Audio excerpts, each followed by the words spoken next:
Aurélien Tchouaméni est heureux, les Madrilènes aussi. Oui, le Real a pris sa revanche après 4 défaites dans les Classicos, toutes compétitions confondues. La saison passée, ce Classico qui s'est terminé dans la confusion, malheureusement, parce qu'on a vu quand même un très grand match de foot cet après-midi sur beIN Sport. Le score 2-1. On va revoir les 3 buts inscrits au cours de cette rencontre avec le premier but pour l'inévitable Kylian Mbappé. Louis, oui. C'est le Real qui dominait clairement la première période de cette rencontre. Supérieur, et puis il y a ce Jude Bellingham qui nous gratifie d'une remarquable passe avec un appel de Kylian Mbappé dans la profondeur. Le contrôle est parfait.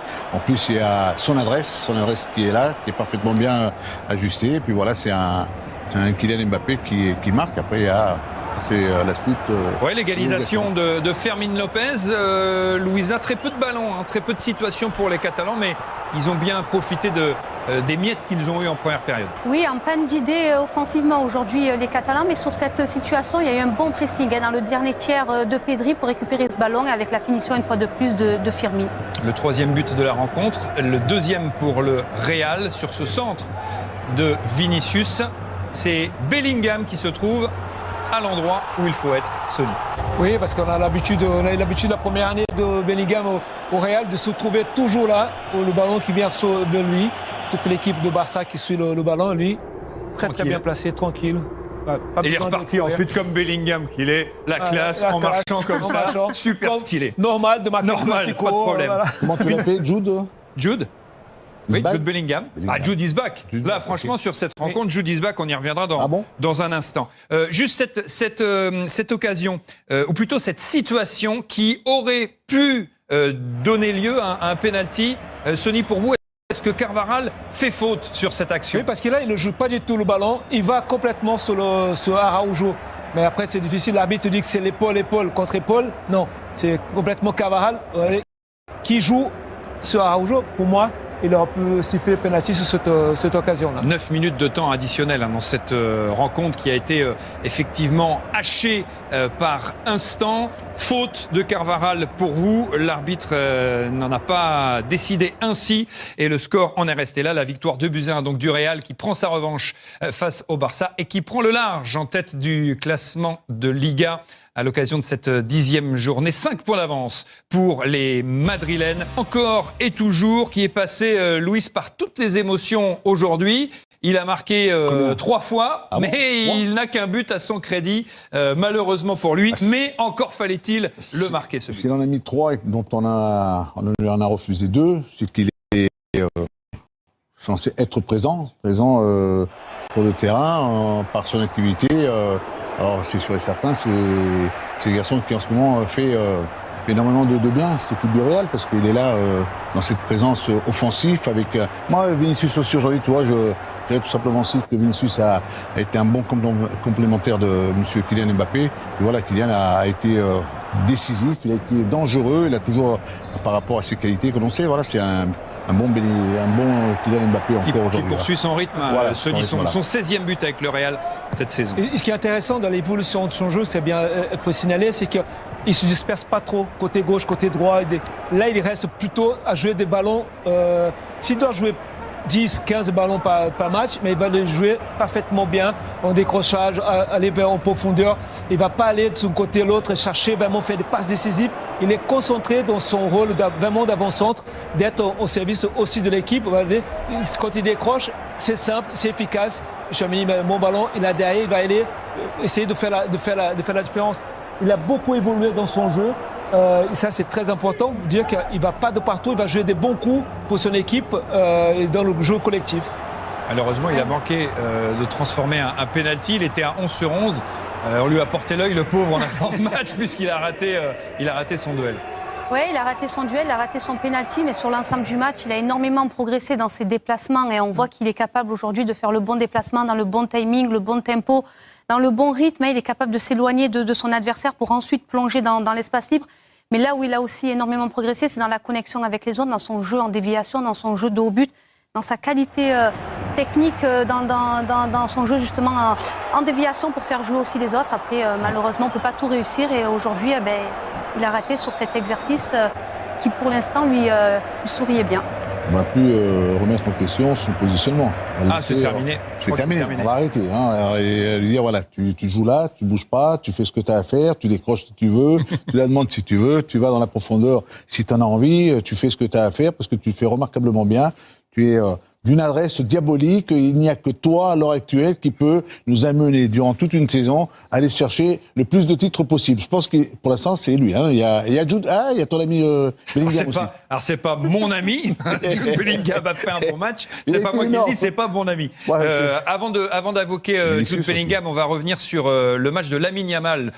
C'est le duel tant attendu cette saison et sans doute pour les saisons à venir dans ce championnat d'Espagne et même au niveau européen. Le duel entre Lamine Yamal et Kylian Mbappé, remporté sans doute aujourd'hui par le Français, l'ombre de lui-même. Voilà ce qu'on a titré après la prestation de Yamal. Oui, parce que à part cette frappe-là, après il a beaucoup joué sur les passes pour ses partenaires, mais pas de 1 contre 1. Parce qu'on a l'habitude, quand vous faites les déclarations qu'il avait fait, moi maladroitement peut-être avant la rencontre, il fallait faire la différence, il fallait passer de 1 contre 1, il fallait provoquer.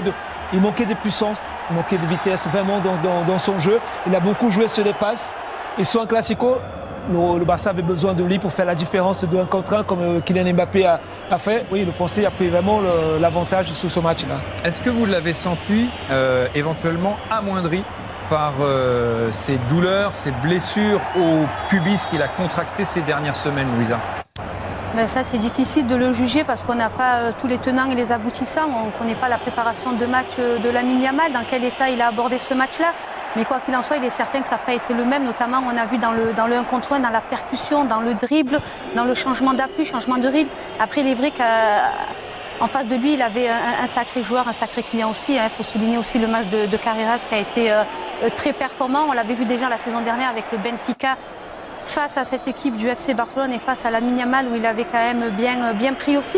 Donc voilà, ça a été un Lamine Yamal différent. Il s'est aussi adapté à ce que lui proposait Carreras. On l'a vu quand même pas mal réussir ses passes intérieures, créant le premier décalage. Mais là où on l'attend, c'est dans le 1 contre 1, dans la finition, dans le dernier geste. Et aujourd'hui, on l'a très peu vu. C'est trop peu pour un joueur de sa classe et de son talent. Je ne veux pas en rien le condamner parce que ce garçon-là m'a tellement donné du plaisir, tellement fait montrer par cette qualité technique qu'il a en lui, par ces gestes qu'il a dans la vitesse, dans la prise de balle. Je veux pas, tu vois, je pense que on va lui laisser un peu le temps, qu'il revienne, qu'il redevienne. On ne critique pas, on constate. Oui, mais il a été aussi perturbé ensuite par une blessure, parce qu'il n'a peut-être pas récupéré totalement à 100%. C'est pour ça qu'aujourd'hui, en ne le voyant pas dans ses accélérations pour éliminer là où il est vraiment énorme, là aujourd'hui il a peut-être plus se jouer en jouant avec des passes, en tentant de faire le strict minimum, mais on va dire qu'il peut nous montrer mieux que ça. Alors c'est pour ça qu'on va pas Moi je vais pas me précipiter. Toi, si j'avais entre Vinicius et Lamine, j'ai Vinicius, je suis en train de le revoir. Je suis en train de le regardez les stats, voilà. Louis, je vous interromps, pardon. 2 tirs seulement pour Yamal, contre 5 pour Kylian Mbappé, un but pour le Français. Le Français bien plus efficace, bien sûr. Alors évidemment, il ne joue pas au même poste. 78 ballons touchés quand même par Yamal. Un pourcentage de passes réussies autour de 80%, ce qui n'est pas forcément mauvais. Mais c'est vrai qu'il n'a pas été présent là où on l'attend et là où le Barça a besoin de lui, c'est-à-dire faire la décision et provoquer. Si on regarde les passes, il a réussi pas mal de passes, on a parlé avec Lisa, il a eu de bonnes passes, mais ce qu'on attendait, vraiment la différence, faire la différence de l'un contre un, d'aller provoquer, il n'a pas fait, le peu de fois qu'il a essayé, il n'est pas passé. Est-ce qu'effectivement, on saura peut-être demain, est-ce qu'il est blessé ou pas, il a joué ce match touché ou pas? C'est ce que j'aimerais sur Lamine Yamal. Parce qu'on a eu un élément qui était dans la même situation, c'était Ousmane Dembélé.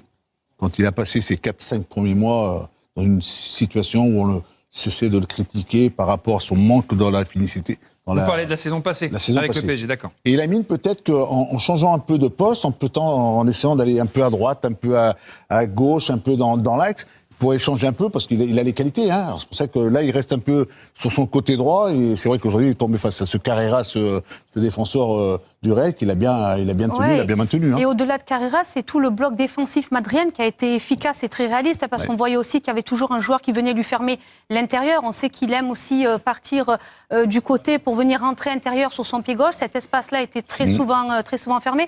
Donc on l'a très peu vu dans le dernier tiers du terrain adverse, très peu vu provoquer, aller chercher le déséquilibre.